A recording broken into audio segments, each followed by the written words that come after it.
ദൈവത്തിന്റെ പരിശുദ്ധമായ നാമം വാഴ്ത്തപ്പെടുമാറാകട്ടെ. അനുഗ്രഹീതമായിരിക്കുന്ന ഈ രാത്രിയിൽ കർത്താവിന്റെ പാദപീഠത്തിൽ നമുക്ക് ദൈവവചനം ചിന്തിപ്പാൻ ഒരു അവസരം കൂടെ കർത്താവ് തന്നല്ലോ.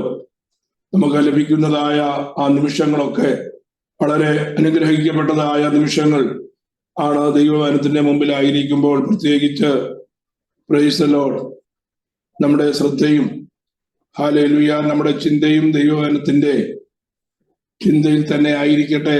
Price the Lord. അതുപോലെ തന്നെ പ്രാർത്ഥനയോടെ നമുക്കായിരിക്കാം. ദൈവത്തിന്റെ പരിശുദ്ധാത്മാവ് നമ്മുടെ ഉള്ളത്തിൽ ക്രിയ ചെയ്തെങ്കിൽ മാത്രമേ നമുക്ക് ദൈവവചനം ഗ്രഹിക്കുവാനായിട്ട് കഴിയത്തുള്ളൂ. കേൾക്കുവാൻ താല്പര്യം തരുന്നതും ദൈവത്തിന്റെ പരിശുദ്ധാത്മാവാണ്.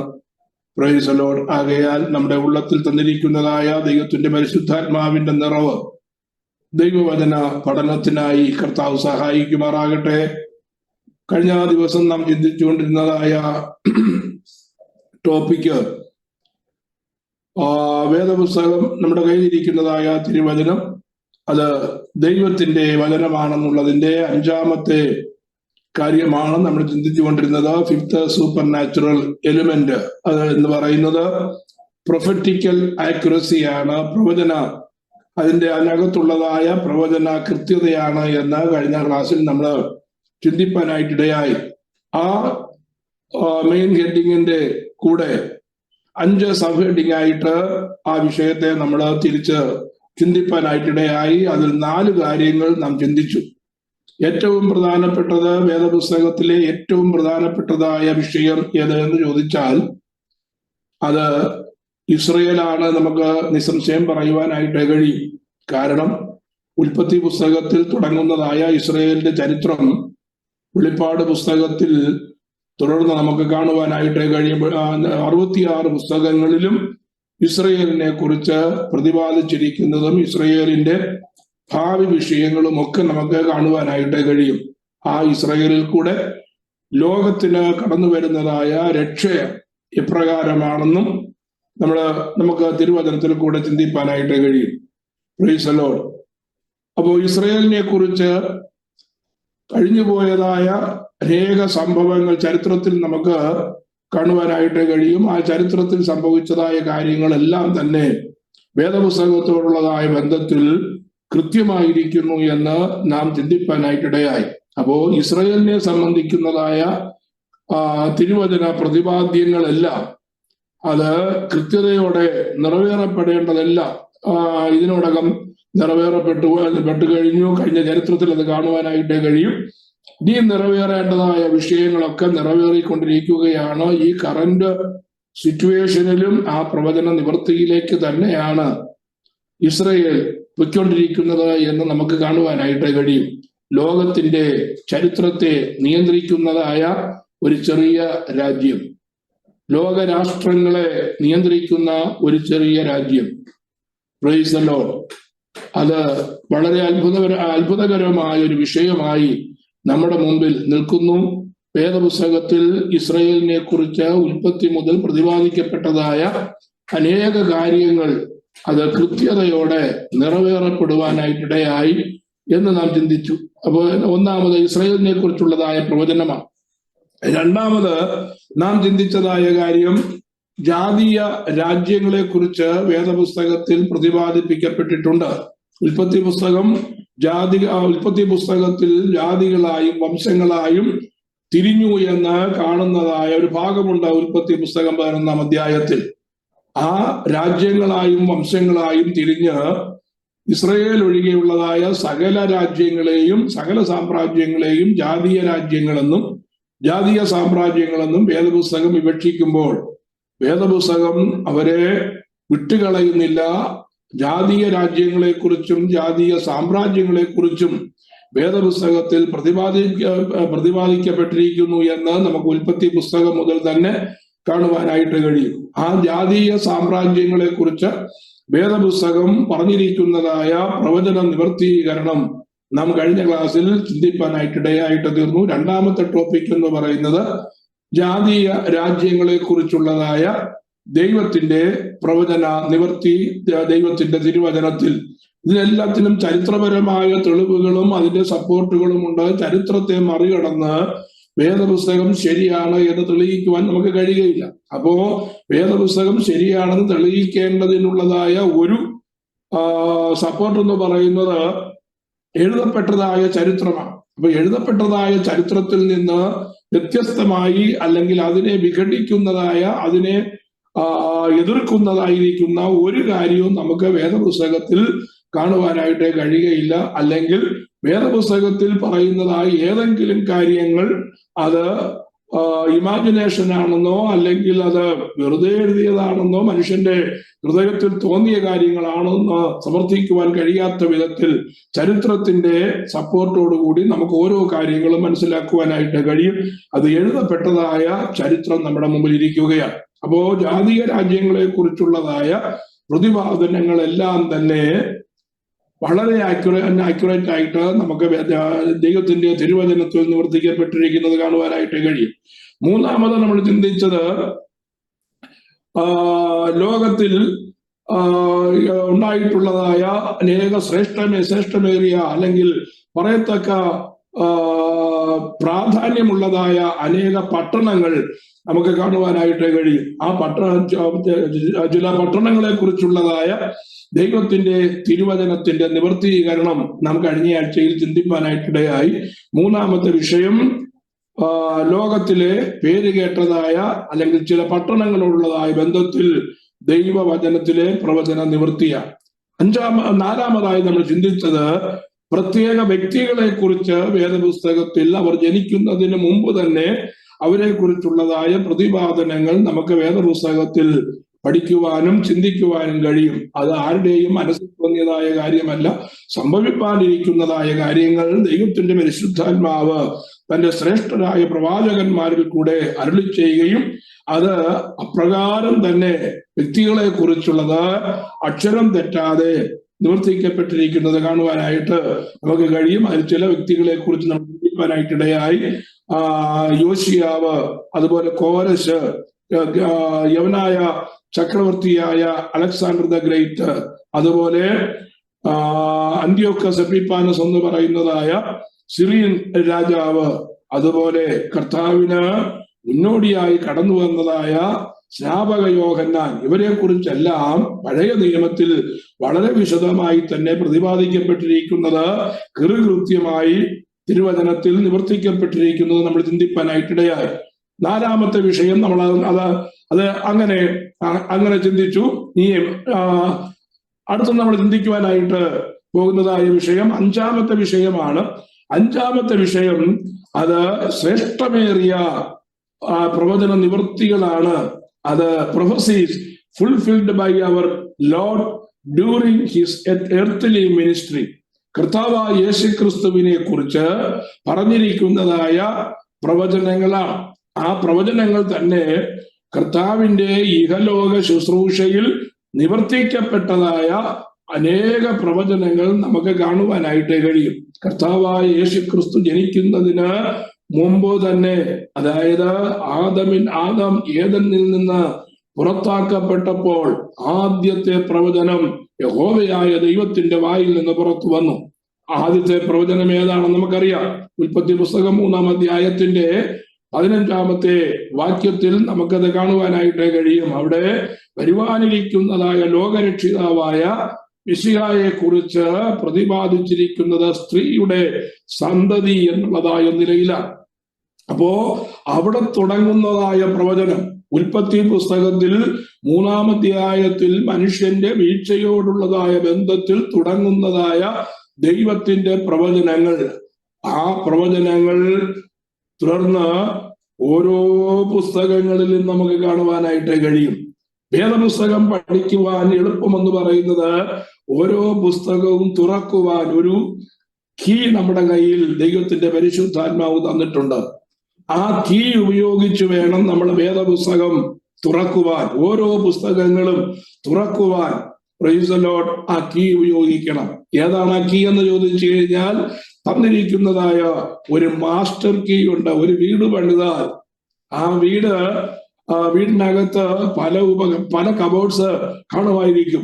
ഏതൊക്കെ കബോർഡ്സ് ഉണ്ട് എങ്കിലും, എത്ര കബോർഡ്സ് ഉണ്ടെങ്കിലും എല്ലാ കബോർഡ്സിനും പ്രത്യേകം കീ ഉണ്ടെങ്കിലും എല്ലാ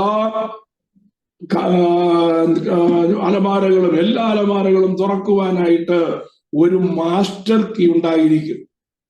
ഏതെങ്കിലും ഒരു റൂമിന്റെ കീ കളഞ്ഞു പോയി കഴിഞ്ഞാൽ എന്താ ചെയ്യുക? ആ മാസ്റ്റർ കീ കൊണ്ടുവന്ന് ആ കബോർഡ് തുറക്കുവാനായിട്ട് കഴിയും. അപ്പോ ഒന്നിലധികം ഒരു ഫാക്ടറി ഉണ്ടാക്കുന്നതായ ഉപകരണങ്ങൾ, ഒരേപോലെ ഇരിക്കുന്നതായ ഉപകരണങ്ങൾ, അത് എത്ര ലോക്ക് ഉണ്ടാക്കിയാലും ആ ലോക്കുകളെല്ലാം തുറക്കുവാൻ ഒരു മാസ്റ്റർ കീ ആ കമ്പനി പ്രൊഡ്യൂസ് ചെയ്യും. Price the Lord.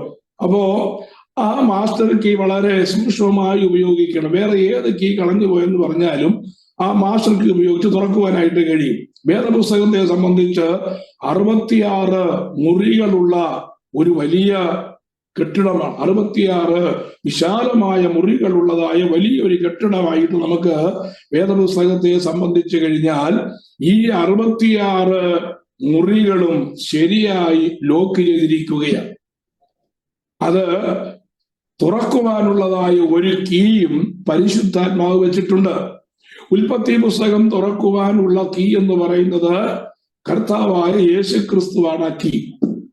കാരണം കർത്താവായ യേശുക്രിസ്തുവിൽ കൂടെയുള്ളതായ വീണ്ടെടുപ്പിന്റെ പ്രഖ്യാപനവും തുടർന്ന് ആ വീണ്ടെടുപ്പ് എങ്ങനെയാണ് ഭാവിയിൽ ലോകത്തിന്റെ മേൽ ആ വീണ്ടെടുപ്പ് കടന്നു വരുന്നത് എന്ന് പറഞ്ഞിരിക്കുന്നതായ പ്രതിപാദനങ്ങൾ നമുക്ക് കാണുവാനായിട്ട് കഴിയും. ഒന്നാമത്തെ പ്രതിപാദനം ഞാൻ പറഞ്ഞല്ലോ, സ്ത്രീയുടെ സന്തതി എന്ന് പറയുന്നതായ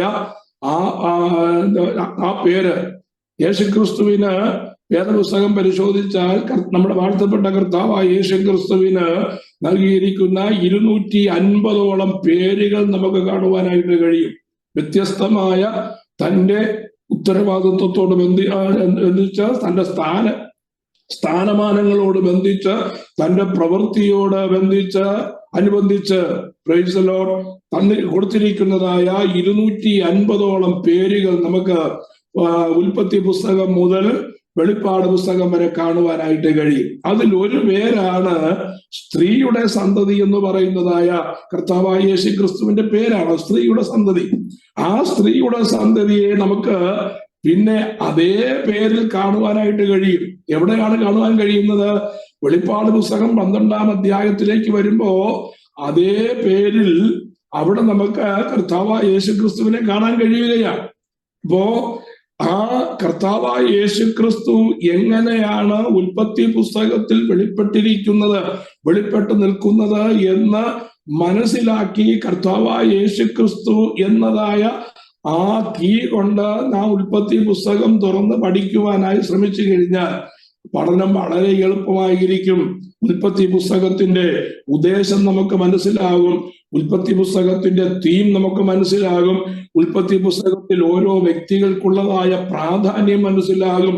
വെറും കഥ പോലെ വായിച്ചു പോകുകയല്ല, ദൈവത്തിന്റെ പ്രവൃത്തി ഓരോ അധ്യായത്തിലും അല്ല, ഓരോ വാക്യങ്ങളിലും മുഴച്ചു നിൽക്കുന്നത് നമുക്ക് കാണുവാനായിട്ട് കഴിയും. അപ്പോ ഒരു പുസ്തകം വായിക്കുമ്പോ ആ പുസ്തകം വായിക്കുന്നതിനോട് ഒരുമിച്ച് ഇത് യേശുക്രിസ്തുവിനെ കുറിച്ച് എങ്ങനെ ബന്ധപ്പെട്ടിരിക്കുന്നു, യേശുക്രിസ്തുവിന്റെ ശുശ്രൂഷകളെ കുറിച്ച് എങ്ങനെ ബന്ധപ്പെട്ടിരിക്കുന്നു, അത് എന്റെ ജീവിതത്തിൽ എപ്രകാരം പ്രായോഗിക തലത്തിൽ കാണുവാനായിട്ട് കഴിയും. ഇങ്ങനെയുള്ളതായ കാര്യങ്ങൾ ചിന്തിച്ച് നാം വേദപുസ്തകം വായിക്കുവാൻ തുടങ്ങിയാൽ പ്രൈസ് ദി ലോർഡ്, അത് വായിച്ചാലും മതിയാകാത്തതായ രീതിയിൽ ആഴങ്ങളിലേക്ക് പോകുവാനായിട്ട് കഴിയും. ഞാൻ പറഞ്ഞു വന്നത് വേദപുസ്തകത്തിൽ കർത്താവായ യേശുക്രിസ്തുവിനെ കുറിച്ച് പറഞ്ഞിരിക്കുന്നതായ അനേക പ്രവചനങ്ങൾ കാണുവാനായിട്ട് കഴിയും. The old testament there are some 37 basic prophecies concerning the earthly ministry of the anticipated Savior, while upon this earth Jesus Christ fulfilled every single prediction. Praise the Lord. വരുവാനിരിക്കുന്നതായ ആന്റിസിപ്പേറ്റഡ് സേവിയർ, വരുവാനിരിക്കുന്നതായ രക്ഷകനെ കുറിച്ച്, ആ രക്ഷകൻ ഭൂമിയിൽ നിവർത്തിക്കേണ്ടതായ ഏതാണ്ട് 37 കാര്യങ്ങളുടെ 37ഓളം പ്രവചന ശബ്ദങ്ങൾ നമുക്ക് വിവിധ ഭാഗങ്ങളിൽ കാണുവാനായിട്ട് കഴിയും. പുതിയ കർത്താവ് ഈ ഭൂമിയിൽ നിവർത്തിക്കേണ്ടതായ ശുശ്രൂഷയോടുള്ളതായ ബന്ധത്തിലാണ്.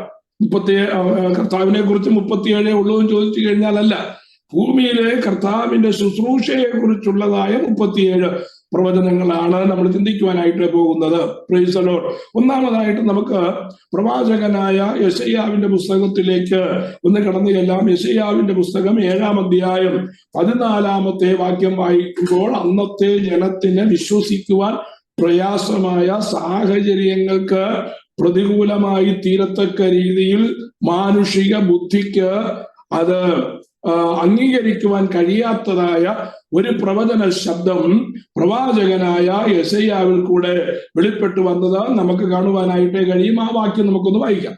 അതുകൊണ്ട് കർത്താവ് തന്നെ നിങ്ങൾക്ക് ഒരു അടയാളം തരും. കന്യക ഗർഭിണിയായ ഒരു മകനെ പ്രസവിക്കുമെന്ന് പ്രവാചകനായ യെശയ്യാവ് പ്രത്യേക സാഹചര്യത്തിലുള്ളതായ ബന്ധത്തിൽ പ്രവചിപ്പാനായിട്ടിടയായി. കന്യക ഗർഭിണിയായ ഒരു മകനെ പ്രസവിക്കുമെന്ന് പറഞ്ഞാൽ അന്നത്തെ ജനത്തിന് അത്, അന്നത്തെ എന്നല്ല എന്നത്തെയും ജനത്തിന് അത് ഒരിക്കലും അംഗീകരിക്കുവാൻ കഴിയാത്തതായ ഒരു കാര്യമാണ്. അത് സംസ്കാരമുള്ളതായ ഒരു ജനത അംഗീകരിക്കുവാൻ പ്രയാസമായ ഒരു കാര്യമാണത്. കന്യക ഗർഭിണിയായി ഒരു മകനെ പ്രസവിക്കും എന്ന് പറഞ്ഞാൽ. പക്ഷേ അത് നിവർത്തിച്ചോ? Price the Lord. പുതിയ നിയമത്തിലേക്ക് കടന്നു വരുമ്പോ മത്തായിയുടെ സുവിശേഷം 1-ാം അധ്യായത്തിന്റെ 22-23 വാക്യങ്ങളിൽ നമുക്ക് അതിന്റെ നിവർത്തീകരണം കാണുവാനായിട്ട് കഴിയും. മറിയയോട് കർത്താവായ ദൈവത്തിന്റെ ദൂതൻ വന്ന് പറയുന്നതായ ഒരു ഭാഗമാണ്. ആ ഭാഗം നമുക്കൊന്ന് ആദ്യത്തെ 1-2 ഭാഗം നമുക്ക് ഒന്ന് വായിച്ചു പോകാം. ബാക്കിയുള്ളതിന്റെ എല്ലാ റെഫറൻസ് മാത്രമേ ഞാൻ പറഞ്ഞു പോകുന്നുള്ളൂ. എല്ലാ വാക്യങ്ങളും വായിക്കുവാൻ നമ്മുടെ മുമ്പിൽ സമയമില്ലാത്തത് കൊണ്ട് ചില വാക്യങ്ങൾ മാത്രം നമുക്കൊന്ന് വായിച്ചു പോകാം. മത്തായിയുടെ സുവിശേഷം 1-ാം അധ്യായത്തിന്റെ 22-23 വാക്യങ്ങൾ. Book of Matthew chapter 1 verses 22 and 23. കന്യക ഗർഭിണിയായ ഒരു മകനെ പ്രസവിക്കും, അവന് ദൈവം നമ്മോട് കൂടെ അർത്ഥമുള്ള ഇമ്മാനുവേൽ എന്ന് പേർ വിളിക്കും എന്ന് കർത്താവ് പ്രവാചകൻ മുഖാന്തരം അരുളി ചെയ്തത് നിവൃത്തിയാകുവാൻ ഇതൊക്കെയും സംഭവിക്കും. അപ്പോ കന്യക ഗർഭിണിയായ ഒരു മകനെ പ്രസവിക്കും, അവന് ദൈവം നമ്മോടുകൂടെ ഇമ്മാനുവേൽ, ദൈവം നമ്മോട് കൂടെ എന്നുള്ളതായ എന്ന അർത്ഥമുള്ളതായ യേശു അഥവാ യഹോശുവ എന്ന പേർ വിളിക്കണം. യഹോശുവ എന്നാണ് എബ്രായ നാമം. യഹോശുവ എന്ന് പേർ വിളിക്കണം. യഹോശുവ എന്ന് പറഞ്ഞാൽ ദൈവം നമ്മോടുകൂടെ, ഇമ്മാനുവേൽ. Praise the Lord. അത് പ്രവാചകനായ യെശയ്യാവ് പറഞ്ഞതായ കാര്യം അതുപോലെ നിവൃത്തീകരിക്കപ്പെട്ടിരിക്കുന്നത് നമുക്ക് വായിപ്പാനായിട്ട് കഴിയും. അത് വിശദീകരിക്കേണ്ട കാര്യമില്ലല്ലോ. രണ്ടാമത് നമുക്ക് ശമൂവേലിന്റെ 2-ാം പുസ്തകം 7-ാം അധ്യായത്തിന്റെ 12-ാമത്തെ വാക്യത്തിൽ he would be given the throne of David, ദാവീദിന്റെ സിംഹാസനം അവന് നൽകപ്പെടുമെന്ന് എഴുതിയിരിക്കുകയാണ്. ദാവീദിന്റെ സിംഹാസനം ഇസ്രായേൽ കണ്ടതായ ഏറ്റവും മഹാനായ രാജാവെന്ന് പറയുന്നത് ദാവീദാണ്. കാരണം ദാവീദിന്റെ കാലത്താണ് അബ്രഹാമിന് കൊടുത്തതായ വാഗ്ദത്ത ദേശം അതിന്റെ പൂർണ്ണതയിൽ, ആ വാഗ്ദത്ത ദേശത്തിന്റെ ഒരതിര് മുതൽ മറ്റേ അതിര് വരെ അത് ഇസ്രായേൽ ജനത്തിന് പരിപൂർണമായി കിട്ടിയതും സമാധാനം സ്ഥാപിക്കപ്പെട്ടതും ആരുടെ കാലത്താണ്? ദാവീദിന്റെ കാലത്ത്. ദാവീദ് രാജാവായിരിക്കുമ്പോ നമ്മൾ വായിക്കുന്നു, ശമൂവേലിന്റെ 2-ാം പുസ്തകത്തിൽ നമ്മൾ വായിക്കുന്നുണ്ട്, സകല ശത്രുക്കളെയും ദാവീദ് തന്റെ ചുറ്റുമുള്ളതായ സകല ശത്രുക്കളെയും കീഴടക്കി മൂലസ്ഥാനം കരസ്ഥമാക്കി, ക്യാപിറ്റൽ പട്ടണം അവൻ പണിയുവാനായിട്ടിടയായിട്ട് തീർന്നു. അപ്പോ സകല രാജ്യങ്ങളും പിന്നെ ഈ ദാവീദിന് കപ്പം കൊണ്ടുവന്ന് അവനെ സേവിക്കുവാൻ തയ്യാറായി. അപ്പോ ദാവീദ് തന്റെ ഭരണത്തിന്റെ ആദ്യകാലങ്ങളിൽ ഒത്തിരി കഷ്ടം സഹിച്ചു. രാജാവായി അവന്റെ തലയിലേക്ക് അഭിഷേക തൈലം വീണപ്പോ പൊടുന്നനവേ കയറി രാജസിംഹാസനത്തിൽ ഇരിക്കുകയായിരുന്നില്ല ദാവീദ് ചെയ്തത്. പിന്നെയോ ആ അഭിഷേക തൈലം അവന്റെ തലയിൽ വീണ് കഴിഞ്ഞപ്പോ അന്ന് തുടങ്ങി അവന്റെ വേദന. അന്ന് തുടങ്ങി അവന്റെ കഷ്ടപ്പാട്. ഒരു കാര്യം നിങ്ങൾ മനസ്സിലാക്കണം, കഷ്ടത കൂടാതെ കിരീടം പ്രാപിക്കുകയില്ല. അത് പഴയ നിയമത്തിലും അങ്ങനെ തന്നെയാണ്, പുതിയ നിയമത്തിലും അങ്ങനെ തന്നെയാണ്. കഷ്ടതയിൽ കൂടി മാത്രമേ വാഗ്ദത്ത നിവർത്തീകരണമുള്ളൂ. Without cross there is no crown. നമ്മളെല്ലാം കിരീടധാരികളായിരിക്കാൻ ആഗ്രഹിക്കുകയാണ്. അത് നമുക്ക് തന്നിരിക്കുന്നതായ വാഗ്ദത്തങ്ങളിൽ 5 കിരീടങ്ങൾ നമ്മൾ പല പ്രാവശ്യം പഠിച്ചിട്ടുണ്ട്. ഈ കിരീടങ്ങൾ ചുമ്മാ ഇരുന്നു കൊണ്ട് നമുക്ക് കിട്ടുകയില്ല. നമുക്ക് കിരീടങ്ങൾ തരാമെന്ന് കർത്താവ് പറഞ്ഞിട്ടുള്ളത് കൊണ്ട് നമുക്ക് കിരീടങ്ങളെല്ലാം കിട്ടണമെന്നില്ല. കിരീടങ്ങൾ കിട്ടേണ്ടതിന്, കിരീടം പ്രാപിക്കുന്നതിന് മുമ്പ് ഒരു കഷ്ടത നമുക്ക് വെച്ചിട്ടുണ്ട്. ആ കഷ്ടതയിൽ കൂടെ മാത്രമേ കിരീടം പ്രാപിപ്പാനായിട്ട് കഴിയുകയുള്ളൂ. കർത്താവായ യേശു ക്രിസ്തു ലോകത്തിലേക്ക് വന്നപ്പോ അനുഭവിച്ചതായ കഷ്ടതകൾ നമുക്കൊരു മാതൃകയാണ്. ദൈവപുത്രനായ ക്രിസ്തു കഷ്ടം അനുഭവിക്കേണ്ട ആവശ്യമുണ്ടായിരുന്നു എന്ന് ചോദിച്ചാൽ യാതൊരു ആവശ്യവുമില്ലായിരുന്നു. Price the Lord. ലോകത്തിലെ ഏറ്റവും വലിയ രാജകുടുംബത്തിൽ കർത്താവിന് ജനിക്കാമായിരുന്നു. ഏറ്റവും വലിയ സമ്പന്ന കുടുംബത്തിൽ കർത്താവിന് ജനിക്കാമായിരുന്നു. Price the Lord. എല്ലാവരാലും സപ്പോർട്ടോടുകൂടെ കർത്താവിന് ജനിക്കാമായിരുന്നു. പക്ഷേ ആരാലും അറിയാതെ എത്രത്തോളം ദരിദ്ര കുടുംബത്തിൽ ജനിക്കാമോ, തന്നെ അതിനേക്കാൾ ഒരു ദരിദ്ര കുടുംബത്തിൽ ജനിക്കുവാൻ കഴിയുകയില്ല എന്നുള്ളതായ വിധത്തിൽ ഏറ്റവും ദരിദ്രനായി കർത്താവ് ജനിപ്പാനായിട്ടിടയായി. താൻ അനുഭവിക്കാത്തതായ കഷ്ടതകളില്ല. അതിൽ കൂടുതൽ കഷ്ടതകൾ ഈ ലോകത്തിൽ വേറെ ആർക്കും അനുഭവിപ്പാനായിട്ട് കഴിയുകയില്ല. അപ്പോ ആ കഷ്ടതയെല്ലാം അനുഭവിച്ച് ഒടുവിൽ താന് ക്രൂശിൽ തനിക്ക് വെച്ചിരുന്നതായ തല ഏറ്റെടുക്കേണ്ടതായ മാനവജാതിയുടെ രക്ഷയ്ക്ക് വേണ്ടി മരണത്തോളം, ക്രൂശിലെ മരണത്തോളം തന്നെ താൻ ഏൽപ്പിച്ചു കൊടുത്തു കഴിഞ്ഞപ്പോ നമ്മൾ വായിക്കുന്ന ഫിലിപ്പിയ ലേഖനത്തിൽ പ്രൈസ് ദി ലോർഡ്, ദൈവം അവനെ ഏറ്റവും മേലായ നാമത്തിന് മീതെ ഉയർത്തി. Price the Lord. അപ്പൊ ഉയർത്തപ്പെടണമെങ്കിൽ താഴ്ത്തപ്പെടേണ്ടത് ആവശ്യമാണ്. ഒരു താഴ്ച ഉള്ളിടത്ത് മാത്രമേ ഒരു ഉയർച്ച വരുവാൻ സാധിക്കുകയുള്ളൂ. Price the Lord. സങ്കീർത്തനക്കാരൻ അത് പറയുന്നത്, കർത്താവേ അങ്ങയുടെ വിശ്വസ്തത നിമിത്തം എന്നെ താഴ്ത്തണമേ എന്നാണ് സങ്കീർത്തനക്കാരൻ അപേക്ഷിക്കുന്നത്. നമ്മളൊക്കെ വായിക്കുന്നതാണ്, കർത്താവേ എനിക്ക് ഉയർച്ച തരണമേ, എനിക്ക് നന്മ തരണമേ, എപ്പോഴും എന്നെ ഉയർത്തണമേ എന്നാണ് നമ്മൾ പ്രാർത്ഥിക്കുന്നത്.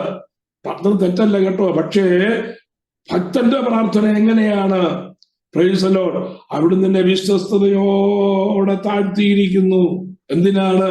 ദൈവം നമ്മെ താഴ്ത്തുന്നത് ഏറ്റവും മേലായി ഉയർത്താനാണ്. അപ്പൊ ദൈവനാമം നിമിത്തം നമുക്കൊരു താഴ്ച നേരിടുന്നു എങ്കിൽ ശ്രദ്ധിക്കേണ്ട ഒരു കാര്യം, നമുക്ക് വേണ്ടി ഒരു ഉയർച്ച ദൈവം ഒരുക്കി വെച്ചത് കൊണ്ടാണ്. ഇവിടെ നമ്മൾ വായിച്ചത് എന്താണ്? He would be given the throne of David. അപ്പൊ ദാവീദ് സിംഹാസനസ്ഥനായി. ദാവീദിനെ വെല്ലുവാൻ, ദാവീദിനെ തോൽപ്പിക്കുവാൻ ഒരു സൈന്യവുമില്ലായിരുന്നു. എല്ലാ ശത്രുക്കളെയും അവൻ കീഴടക്കി. അപ്പോ ദാവീദിന്റെ സിംഹാസനം എന്ന് പറയുന്നത് ഒരു ജയാളിയുടെ സിംഹാസനമാണ്. Praise the Lord. ആ സിംഹാസനം എന്ന് പറഞ്ഞാൽ സകലത്തെയും കീഴടക്കുന്നതായ ആ രാജസിംഹാസനമാണ് കർത്താവിന് കൊടുക്കുവാനായിട്ട് ലഭിച്ചിരിക്കുന്നത്. ലൂക്കോസിന്റെ സുവിശേഷം 1-ാം അധ്യായം 31-ാമത്തെ വാക്യത്തിൽ നമുക്ക് അതിന്റെ നിവർത്തീകരണം കാണുവാനായിട്ട് കഴിയും. ആ വാക്യം ഇങ്ങനെയാണ്: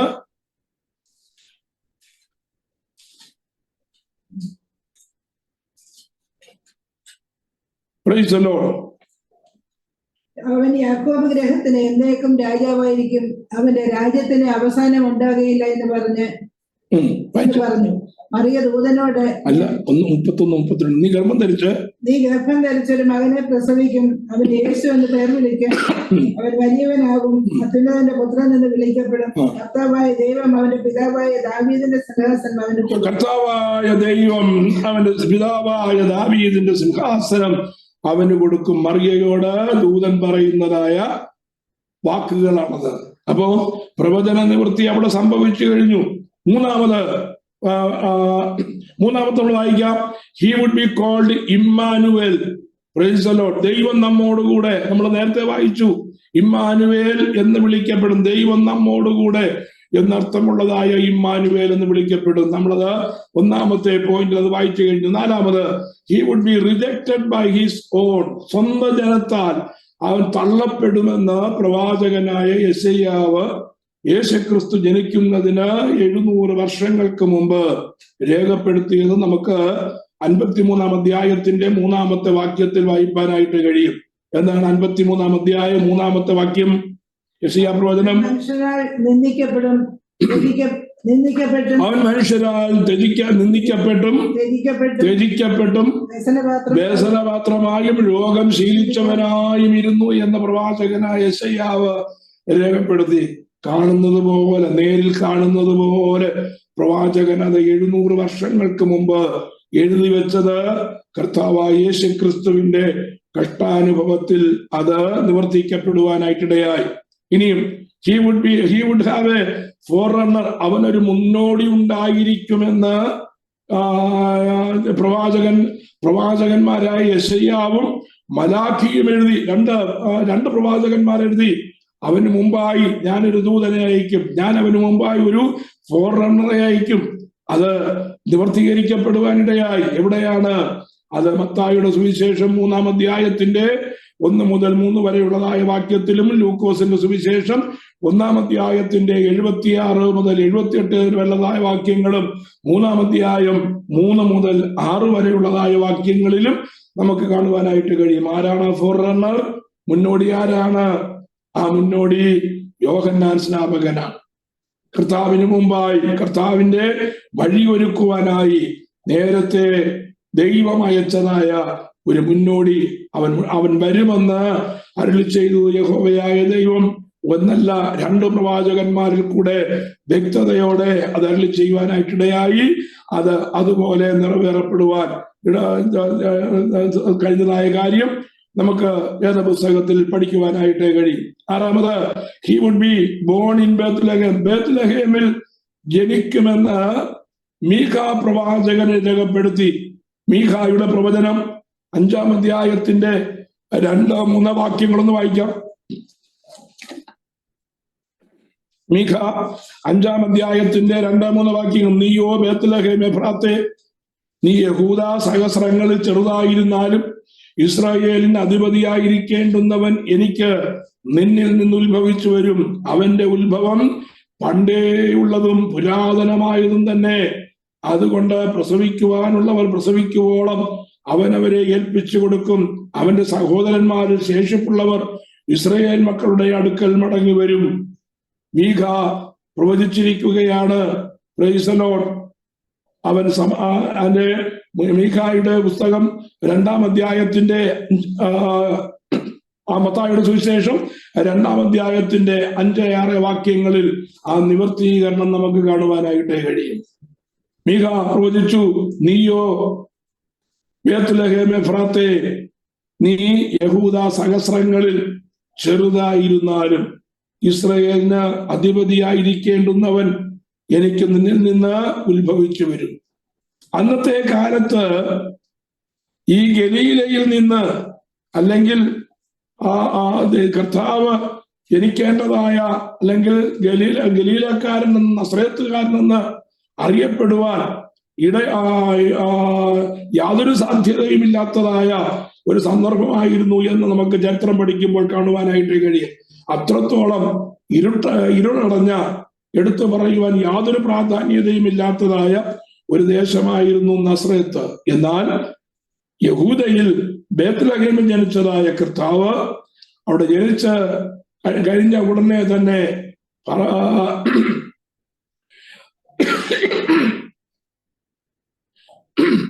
ഹെരോദ രാജാവിനെ കൊല്ലുവാനായിട്ട് നോക്കിയെങ്കിലും യഹോവയായ കർത്താവായ ദൈവത്തിന്റെ ദൂതൻ ഇടപെട്ട് മിസ്രയീമിലേക്ക് പലായനം ചെയ്യിപ്പിച്ചു. അവിടെ നിന്ന് മടങ്ങി വരുന്നത് ഗലീലയിലെ നസ്രത്തിലാണ്. അപ്പൊ ജനിക്കുന്നത് എവിടെയാണെന്ന് പറഞ്ഞു? ജനിക്കുന്നത് യഹൂദയിലെ ബേത്ത്ലഹേമിലാണെന്ന് പറഞ്ഞു. ബേത്ത്ലഹേമിൽ ജനിക്കുവാൻ യാതൊരു സാധ്യതയും ഇല്ലാതിരുന്നു എന്ന് നമ്മൾ മനസ്സിലാക്കണം. കാരണം കർത്താവിന്റെ മാതാപിതാക്കൾ ഗലീലയിലുള്ളവരാണ്. ഇതും പാവപ്പെട്ട ഭവനമാണ്, വളരെ പാവപ്പെട്ടതായ ഭവനം. യോസഫ് ഒരു നോർമൽ കാർപ്പൻറ്ററാണ്. വളരെ നിർധന കുടുംബത്തിലെയാണ് ആര്? മറിയ. സാമ്പത്തികമായി ഒന്നും എടുത്തു പറയുവാൻ കഴിയാത്തതായ ഒരു കുടുംബം. ആ കുടുംബം താമസിച്ചിരുന്നതോ നസ്രയത്തിലാണ്. ഗലീലയിലെ നസ്രയത്തിലാണ് താമസിച്ചിരുന്നത്. അവിടെ നിന്ന് യഹൂദയിലേക്ക് ഒരു പ്രസവത്തിന് വേണ്ടി പോകുക എന്ന് പറഞ്ഞാൽ അവരെ കൊണ്ട് ചിന്തിക്കാൻ പറ്റാത്ത കാര്യമാണ്. കാരണം ഗലീലയിൽ നിന്ന് ബേത്ലഹേമിലേക്ക് യാത്ര എന്ന് പറയുന്നത് ദുഷ്കരമാണ്. ഒന്നാമത്, ഇന്നത്തെ പോലെ വണ്ടിയും കാറുമൊന്നും ഇല്ല. ഒന്നുകിൽ കഴുതപ്പുറത്ത് പോകണം, അല്ലെങ്കിൽ കാൽനടയായി പോകണം. വാഹനം മൃഗത്തിന്റെ മുകളിൽ പുറത്തേ പോകാൻ പറ്റത്തുള്ളൂ. അപ്പോ ഒരു സാധാരണക്കാരന് പോകുവാൻ വലിയ പ്രയാസമാണ്. അല്ലെങ്കിൽ പിന്നെന്ത് ചെയ്യണം? 80 മൈലുള്ളതാ ഇത്രയും ദൂരം കാൽനടയായി പോകണം. ഒരു പ്രസവത്തിന് വേണ്ടി അങ്ങനെ പോകാനായിട്ട് ഒരു സാധ്യതയും ഇല്ലാതിരുന്നതായ സ്ഥാനത്ത് മറിയ പൂർണ്ണ ഗർഭിണിയായി കഴിഞ്ഞപ്പോ രാജാവിന്റെ ഹൃദയത്തിൽ ഒരു തോന്നൽ കൊടുത്തു. എന്താണ്? എല്ലാവരും അവരവരുടെ പിതൃ നഗരത്തിൽ ചെന്ന പേർ വഴി ചാർത്തണം എന്ന് പറഞ്ഞാൽ സെൻസസ് എടുക്കണമെന്ന്. Price the Lord. അത് സ്വന്തം ദേശത്ത് പാർക്കുന്നതായ ദേശത്ത് പോരാ, ഓരോരുത്തരുടെയും പിതൃദേശത്ത് ചെന്ന് അവിടെ പേര് കൊടുക്കണം. Praise the Lord. യോസഫും മേരിയും അവരുടെ പിതൃഭവനം എവിടെയാണ്? അവര് യഹൂദാ ഗോത്രക്കാരാണ്. യഹൂദാ ഗോത്രം എന്ന് പറയുമ്പോ പ്രൈസ് ദി ലോർഡ് ദാവീദിന്റെ ഗോത്രത്തിൽപ്പെടുന്നവരാണ്. പണ്ട് ദാവീദിന്റെ വല്യപ്പനായിരുന്നതായ ബോവസിന്റെ ദേശക്കാരാണ് അവരുടെ പിതാക്കന്മാർ എന്ന് പറയുന്നത്. അപ്പൊ ബോവസിന്റെ ദേശത്തേക്ക് പോകണം. അത് യഹൂദാ ദേശത്താണ്. ആ യഹൂദാ ദേശത്തേക്ക് പോകുവാൻ രാജാവ് കൽപ്പന പുറപ്പെടുവിക്കുമ്പോ മറിയ പൂർണ്ണ ഗർഭിണിയായിരുന്നു. Price the Lord. നോക്കൂ, ദൈവത്തിന്റെ ഇടപെടൽ നോക്കൂ. ദൈവത്തിന്റെ പ്രവചന നിവർത്തിക്ക് വേണ്ടി ദൈവത്തിന്റെ ഇടപെടൽ എന്ന് പറയുന്നത് അത്ഭുതവഹമാണ്. യാതൊരു സാധ്യതയും ഇല്ലാതിരുന്നതായ സ്ഥാനത്ത് മറിയ ഗർഭിണിയായി കഴിഞ്ഞപ്പോ എങ്ങനെയെങ്കിലും സ്വന്തം ദേശത്ത് പ്രസവം നടക്കണം. ഗലീലയിൽ തന്നെ കഴിഞ്ഞുകൂടണം. പക്ഷെ ദൈവത്തിന്റെ പ്രവചനം അങ്ങനെ ആയിരുന്നില്ല. ബേത്ലഹേമിൽ വാഴ്ത്തപ്പെട്ട കർത്താവ് ജനിക്കണമെന്നുള്ളത് പ്രവാചകന്മാർ അരുളി ചെയ്തതാണ്. Price the Lord. അതുകൊണ്ട് എന്താ ചെയ്തത്? ആ കൃത്യസമയമായപ്പോ യാതൊരു സാധ്യതയും ഇല്ലാതിരുന്നതായ സ്ഥാനത്ത് നിർബന്ധമായി രാജകൽപ്പന പുറപ്പെടുകയാണ്. ഒരു വലിയ ആത്മീക ദൂത് അവിടെ നമുക്കുണ്ട്. Price the Lord. സാഹചര്യങ്ങൾ എത്ര പ്രതികൂലമായെന്ന് വന്നാലും, ചുറ്റുപാടുകൾ എത്ര അസംഭവമെന്ന് വിളിച്ചു പറഞ്ഞാലും ഒരിക്കലും സംഭവിക്കുവാൻ സാധ്യതയില്ല എന്ന് ഹല്ലേലൂയ നമ്മുടെ ബുദ്ധി നമ്മോട് പറഞ്ഞാലും ഒരു കാര്യം മനസ്സിലാക്കേണ്ടതായ കാര്യം, ദൈവത്തിന് സ്തോത്രം. Price the Lord. ഹല്ലേലൂയ. നമ്മൾ മനസ്സിലാക്കേണ്ടതായ ഏറ്റവും പ്രധാനപ്പെട്ട കാര്യം ആ വാഗ്ദത്ത വിഷയം സംഭവിക്കും എന്നുള്ളതാണ്. സംഭവിക്കും എന്നുള്ളതാ. ദൈവത്തിന് സ്തോത്രം. Price the Lord. അപ്പോ ശ്രദ്ധിക്കണമേ,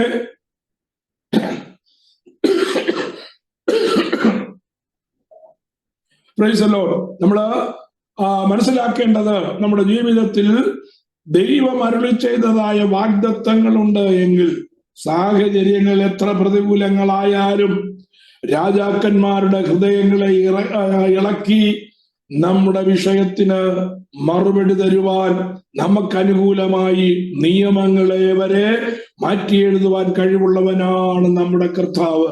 അത് വിശ്വസിക്കുന്നു എങ്കിൽ നമുക്ക് ഉറപ്പോടെ ഒരു സ്തോത്രം പറയുവാൻ കഴിയണം. Price the Lord. ഹല്ലേലൂയ. നമ്മുടെ ജീവിതത്തിൽ അത് അനുഭവമായിരിക്കുന്നത് കൊണ്ട് ഞാൻ ദൈവത്തിന് സ്തോത്രം ചെയ്യുകയാണ്. Price the Lord. നാലാമത്തെ പോയിന്റിന്റെ റെഫറൻസ് ഒന്ന് പറയാമോ? നാലാമത്തെ പോയിന്റിന്റെ റെഫറൻസ് യെശയ്യാ പ്രവചനം 53:3, യോഹന്നാൻ 1:11. അത് ഐ എന്നുള്ളത് ജെ എന്ന് വായിക്കണം. യോഹന്നാൻ 1:11, 7:5.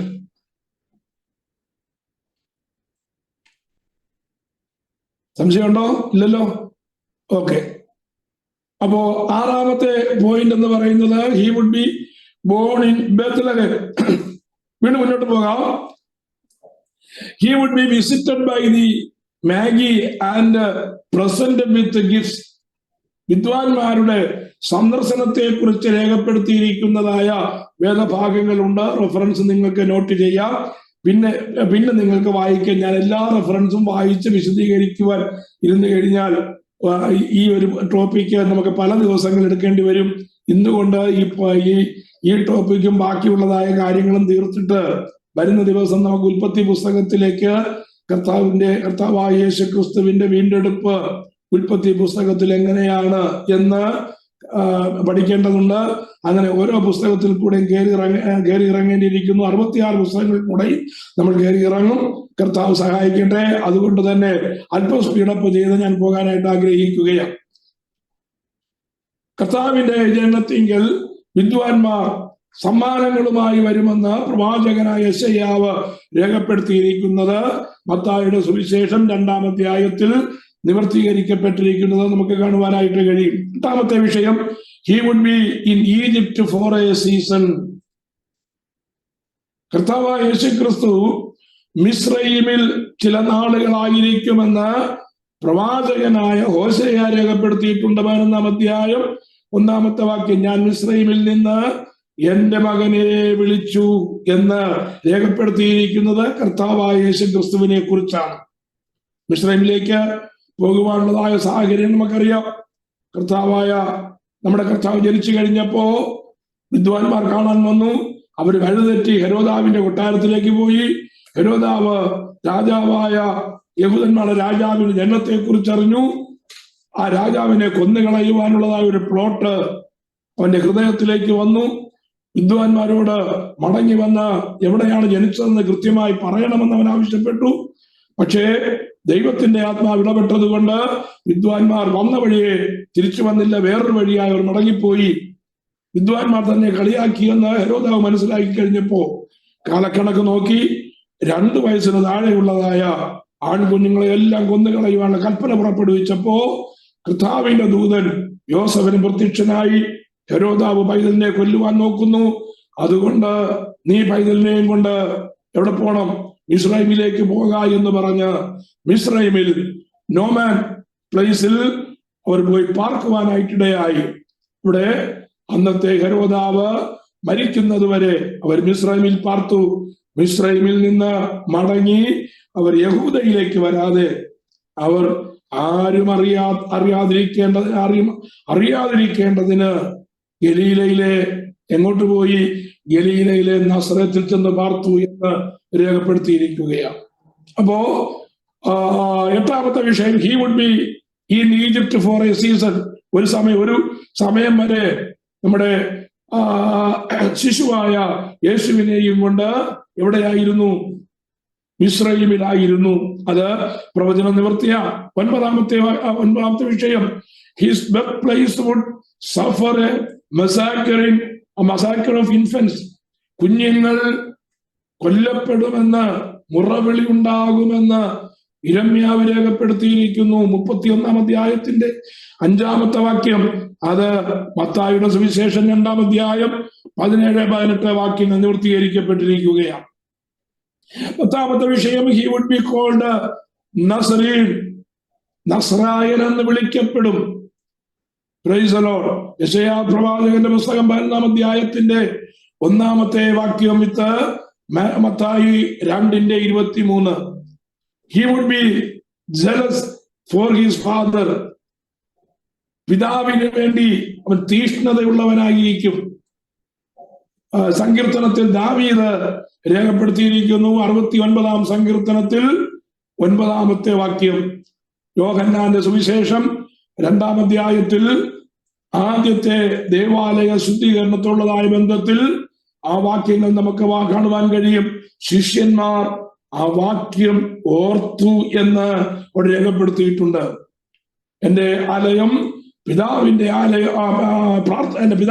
ആലയം ഭവനം പ്രാർത്ഥനാലയം എന്ന് വിളിക്കപ്പെടുമെന്നുള്ളതായ ആ വലിയ തീഷ്ണതയേറിയതായ ഭാവം യേശുക്രിസ്തുവിൽ ഉണ്ടായിരുന്നതായി നമുക്ക് യോഹന്നാന്റെ സുവിശേഷത്തിൽ വായിപ്പാനായിട്ട് കഴിയും. 12 he would be filled with God spirit, ദൈവത്തിന്റെ ആത്മാവിനാൽ അവൻ നിറയും എന്നെഴുതിയിരിക്കുന്നു.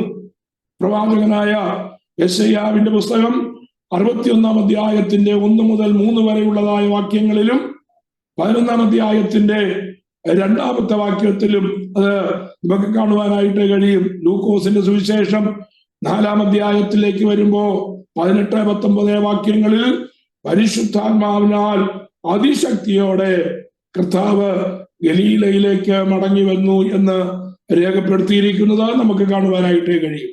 Price the Lord. അപ്പോ അങ്ങനെ പ്രവചന നിവർത്തികളുടെ ഒരു വലിയ പട്ടിക നമുക്ക് തുടർമാനമായി കാണുവാൻ കഴിയും. 13-ാമത്തെ പ്രവചന നിവർത്തി, he would be a light to the Gentiles, ജാതികൾക്ക് ഒരു പ്രകാശമായിരിക്കുമെന്ന് യെശയ്യാ പ്രവാചകന്റെ പുസ്തകം 42 അധ്യായത്തിന്റെ 1 മുതൽ 3 വരെയുള്ളതായ വാക്യങ്ങളിൽ കാണുവാൻ കഴിയും. മത്തായിയുടെ സുവിശേഷത്തിൽ അത് നിവർത്തീകരിക്കപ്പെട്ടിരിക്കുന്നതും കാണുവാൻ കഴിയും. റെഫറൻസ് നിങ്ങൾക്ക് നോട്ട് ചെയ്യാം. മത്തായി 4 അധ്യായത്തിൽ 13 മുതൽ 16 വരെയുള്ളതായ വാക്യങ്ങളിലും 12 മുതൽ 18 മുതൽ 21 വരെയുള്ളതായ വാക്യങ്ങളിലും നമുക്കത് കാണുവാനായിട്ട് കഴിയും. 14-ാമത് ഹി വുഡ് ഹീൽ, മീനി അവൻ അനേകരെ സൗഖ്യമാക്കും.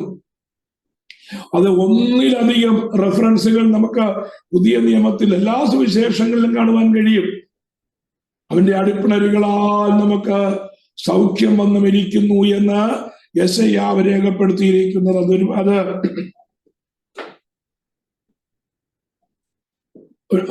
ശരിയായി പഠിച്ചാൽ ശാരീരിക സൗഖ്യത്തിന് മാത്രമല്ല, പ്രൈസ് ദി ലോർഡ്, ആത്മീയ രോഗങ്ങൾക്ക് പകരമായി അതിന്റെ സൗഖ്യത്തിന് വേണ്ടിയാണ് കർത്താവ് ക്രൂശിൽ മരിച്ചത് എന്ന് ഒരു പഠിതാവിന് പഠിക്കുവാൻ കഴിയും.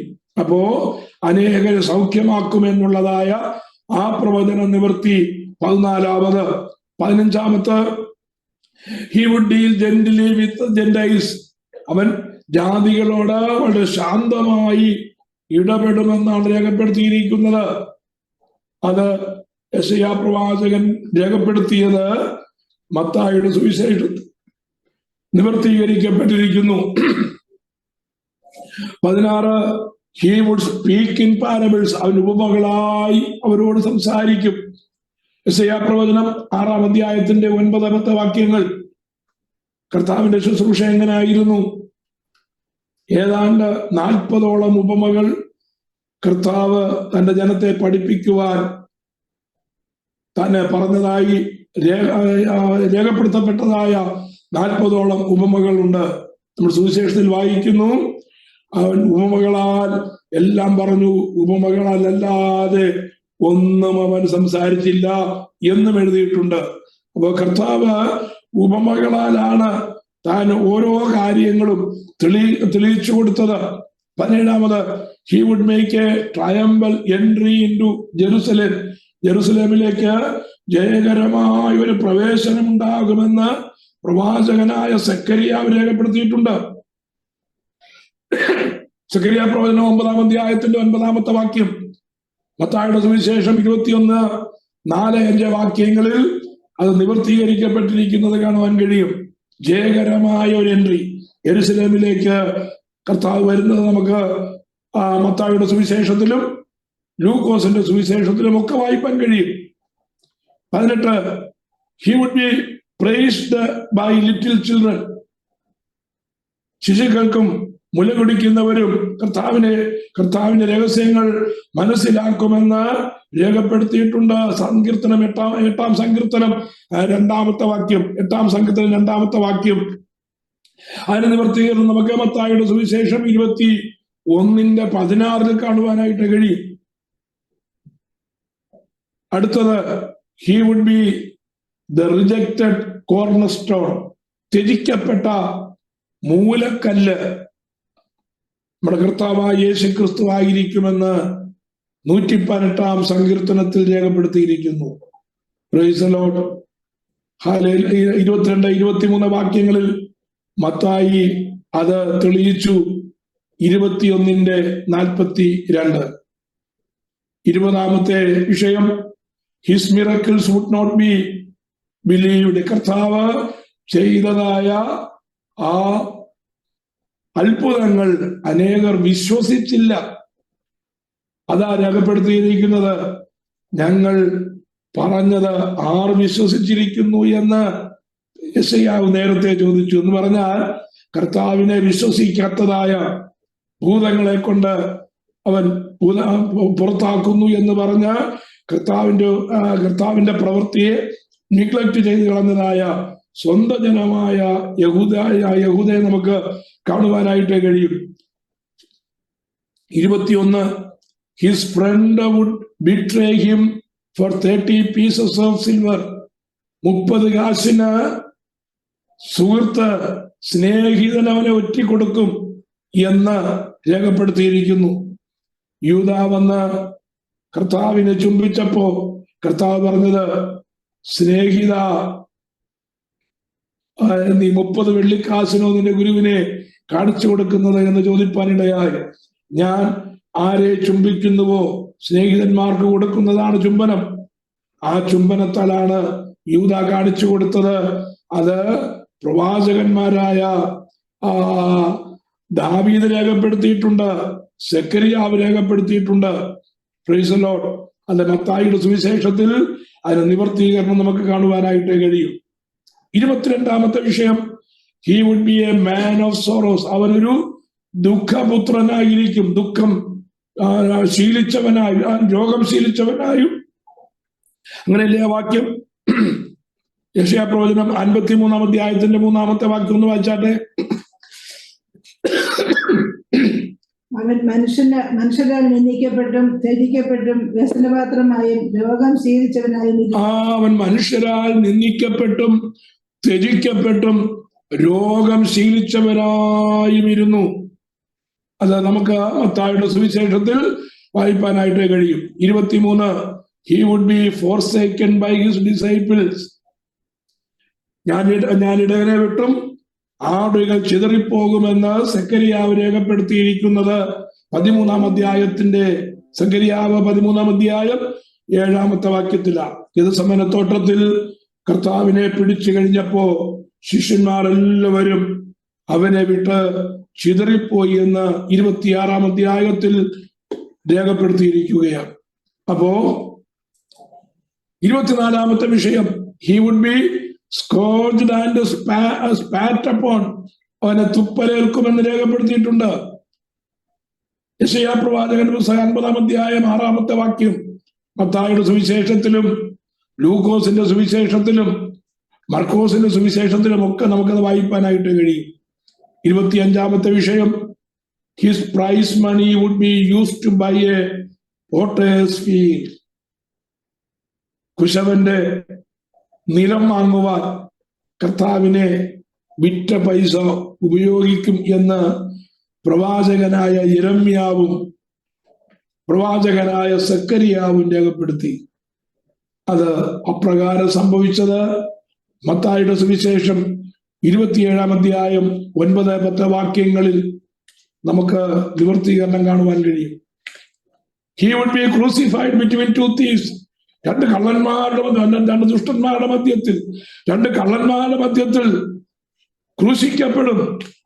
യെശയ്യാവ് 53:12, മത്തായിയും മർക്കോസും ലൂക്കോസും അത് വ്യക്തമായി രേഖപ്പെടുത്തിയിരിക്കുകയാണ്. 27:38, മർക്കോസ് 15:27-28, ലൂക്കോസ് 22:37. 27-ാമത്തത്, he would be given vinegar to drink. അവന് പുളിച്ച വീഞ്ഞ് കൊടുക്കും. സങ്കീർത്തനം 69:21, മത്തായി 27:34-48. 28-ാമത്തെ വിഷയം, he would suffer the piercing of his hands and feet. കൈകാലുകൾ തുളയ്ക്കപ്പെടുമെന്ന് ദാവീദ് പ്രവചന ദൃഷ്ടിയിൽ രേഖപ്പെടുത്തിയിരിക്കുന്ന കർത്താവ് മരിക്കുന്നതിന് ഏതാണ്ട് 1000 വർഷങ്ങൾക്ക് മുമ്പ്. സങ്കീർത്തനം 22:16, സെക്കരിയാവ് 12:10. അത് കർത്താവിനെ മരിക്കുന്നതിന് ഏതാണ്ട് 450 വർഷങ്ങൾക്ക് മുമ്പ്. മത്തായിയുടെ സുവിശേഷത്തിലും യോഹന്നാന്റെ സുവിശേഷത്തിലും വിവിധ ഇടങ്ങളിൽ നമുക്കത് കാണുവാൻ കഴിയും. 29 his garments would be parted and gambled for, തന്റെ അങ്കിക്കായി ചീട്ടിടും എന്ന് ദാവീദ് 1000ഓളം വർഷങ്ങൾക്ക് മുമ്പ് രേഖപ്പെടുത്തിയത് 22-ാം സങ്കീർത്തനം 18-ാമത്തെ വാക്യത്തിൽ ലൂക്കോസും യോഹന്നാനും നിവർത്തീകരിക്കപ്പെട്ടതായി രേഖപ്പെടുത്തിയിരിക്കുകയാണ്. അവര് മനസ്സിലാക്കിയതും കണ്ടതുമായ കാര്യങ്ങൾ രേഖപ്പെടുത്തിയിരിക്കുന്നു. യോഹന്നാൻ അത് കാണുവാനിടയായി, ലൂക്കോസ് അത് കണ്ടവരിൽ നിന്ന് കേൾക്കുവാനിടയായി. 30-ാമത്തെ വിഷയം, he would be surrounded and ridiculed by his enemies. അവന്റെ ശത്രുക്കൾ അവന്റെ ചുറ്റും നിന്ന് അവനെ പരിഹസിക്കുമെന്ന് ദാവീദ് എഴുതി 1000 വർഷങ്ങൾക്ക് മുമ്പ്, കർത്താവിന് സംഭവിക്കുന്നതിന് 1000 വർഷങ്ങൾക്ക് മുമ്പ്. മത്തായിയും മർക്കോസും അത് തന്നെ രേഖപ്പെടുത്തി. ആ കൂടി വന്നവർ അവനെ പരിഹസിക്കുവാനും നിന്ദിക്കുവാനും തുടങ്ങി എന്ന് നമുക്ക് അത് വായിച്ച് നമ്മുടെ കർത്താവ് ഏറ്റതായ കഷ്ടപ്പാടുകളെ ഓർത്ത് കർത്താവിന് നന്ദി പറയുവാൻ കഴിയും. Price the Lord. 31-ാമത്തെ വിഷയം, he would thirst, അവൻ ദാഹമുള്ളവനായി. Price the Lord. എനിക്ക് ദാഹിക്കുന്നു എന്ന് കർത്താവ് ക്രൂശിൽ കിടന്ന് പറഞ്ഞതായ കാര്യം 22-ാം സങ്കീർത്തനം 15-ാമത്തെ വാക്യം യോഹന്നാന്റെ നിവൃത്തീകരണമോ, യോഹന്നാന്റെ സുവിശേഷം 19-ാം അധ്യായം 28-ാമത്തെ വാക്യം. 32-ാമത്തെ വിഷയം, he would commend his spirit to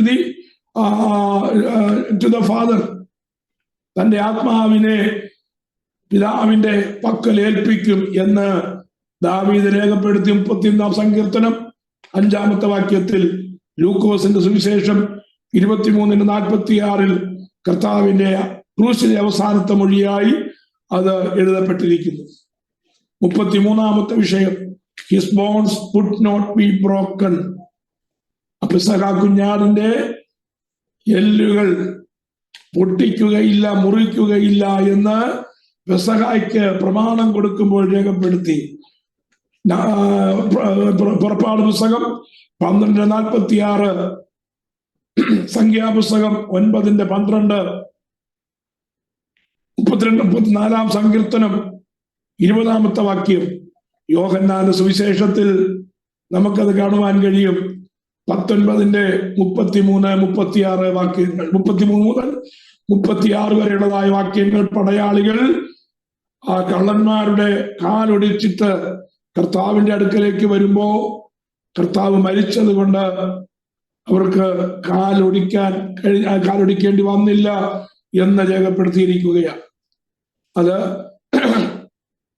അയ്യൻ എന്നുള്ളത് ജയൻ നിങ്ങൾ വായിക്കണം. യോഹന്നാൻ 19:33 മുതൽ 36 വരെ. 34-ാമത്തെ വിഷയം, he would be stared at in death. Zacharia 12:10, Mathai 27:36, 19:37. he would be buried with rich, സമ്പന്നന്മാരോടുകൂടെ സംസ്കരിക്കപ്പെടുമെന്ന് യെശയ്യാവ് രേഖപ്പെടുത്തിയിട്ടുണ്ട്. അത് യെശയ്യാവിന്റെ പുസ്തകം റെഫറൻസ് ഒന്നുകൂടെ ഒന്ന് തിരുത്തിക്കണമേ. 59:9 യെശയ്യാവ് 59:9. അതുകൊണ്ട് ന്യായം ഞങ്ങളോട് ദൂരമായിരിക്കുന്നു, നീതി ഞങ്ങളോട് എത്തിക്കൊള്ളുന്നതുമില്ല. ആ റെഫറൻസ് അതല്ല, അത് യെശയ്യാ പ്രവചനം 53-ന്റെ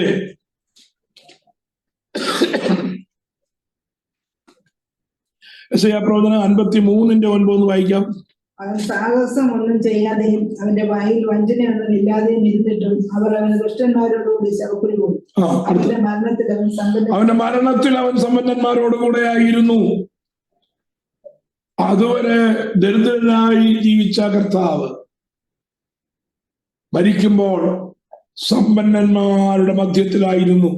ഏറ്റവും യഹൂദിയിലുണ്ടായിരുന്ന എണ്ണം പറഞ്ഞ പണക്കാരിൽ ഒരുവനായിരുന്നു അരിമത്ഥേൽ യോസഫ്.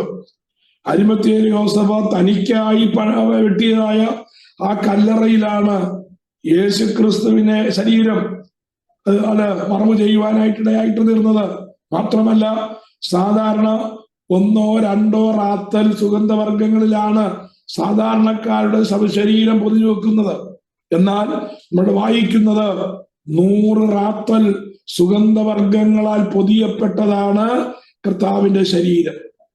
100 റാത്തൽ എന്നൊക്കെ പറയുമ്പോ ഏറ്റവും വലിയ സമ്പന്നന്മാർ കൊടുക്കുന്നതായ സംസ്കാരമാണത്.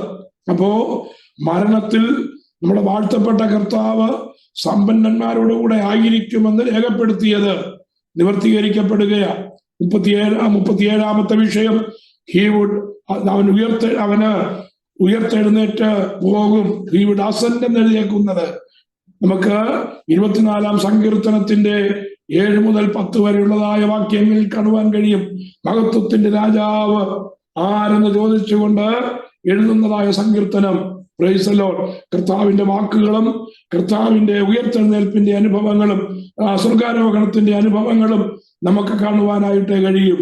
അപ്പോ കർത്താവിനെ കുറിച്ച്, കർത്താവിന്റെ ഈഹലോക ശുശ്രൂഷയിൽ 33.5 വർഷം കൊണ്ട് നിവർത്തിക്കേണ്ടതായിരിക്കുന്നതായ ശുശ്രൂഷയ്ക്ക് നിവർത്തിക്കേണ്ടതായ കാര്യങ്ങൾ പ്രവാചകന്മാർ രേഖപ്പെടുത്തിയത് ഒന്നുപോലും തെറ്റാതെ അത് അതുപോലെ നിവർത്തീകരിക്കപ്പെട്ടത് നമ്മുടെ കയ്യിരിക്കുന്നതായ വേദപുസ്തകത്തിന്റെ പ്രാവചനിക കൃത്യത അല്ലെങ്കിൽ പ്രൊഫറ്റിക് ആക്യുറസിയെ സൂചിപ്പിക്കുന്നതാണ്. അനേക നൂറ്റാണ്ടുകൾക്ക് മുമ്പ് എഴുതപ്പെട്ടതായ പ്രവചനം അത് അതുപോലെ സംഭവിക്കുക എന്ന് പറഞ്ഞാൽ സകല ചരാചരങ്ങളെയും സൃഷ്ടിക്കുകയും ഈ പ്രപഞ്ചത്തെ നിയന്ത്രിക്കുകയും ചെയ്യുന്ന ഏക ദൈവത്തിന്റെ കൈയെഴുത്താണ് നമ്മുടെ കയ്യിരിക്കുന്നതായ പുസ്തകം എന്ന് പറഞ്ഞാൽ, പ്രൈസ് ദി ലോർഡ്, അതിന്റെ പ്രാധാന്യവും അതിന്റെ ഹല്ലേലൂയ കൃത്യതയും മനസ്സിലാക്കി വേദപുസ്തകം അതുപോലെ അനുസരിപ്പാൻ നാം നിർബന്ധിതരായി തീരുകയാണ്. അത് നമ്മുടെ കടമയാണ്. അങ്ങനെയെങ്കിൽ മാത്രമേ വരുവാനിരിക്കുന്ന രാജ്യത്തിലേക്ക് നാം എടുക്കപ്പെടുകയുള്ളൂ. അതുകൊണ്ട് വേദപുസ്തകത്തിന്റെ ഒന്നുപോലും നമുക്ക് തിരസ്കരിക്കുവാനോ ഉപേക്ഷിക്കുവാനോ അവഗണിക്കുവാനോ കഴിയുകയില്ല. കർത്താവായ ദൈവം നമ്മെ സഹായിക്കുമാറാകട്ടെ. Praise the Lord. തുടർന്നുള്ളതായ 5 വിഷയങ്ങളുണ്ട്. അത് വേഗത്തിൽ നമുക്ക് തീർക്കാവുന്നതേ ഉള്ളൂ. പ്രധാനപ്പെട്ടതായ 5 കാര്യങ്ങൾ ഞാൻ വിവരിച്ചു കഴിഞ്ഞു. Price the Lord. കർത്താവ് നമ്മെ സഹായിക്കുമാറാകട്ടെ. ഇന്ന് രാത്രി നമ്മൾ കണ്ണുകൾ അടയ്ക്കാം. നമുക്ക് വീണ്ടും പ്രാർത്ഥിക്കാം.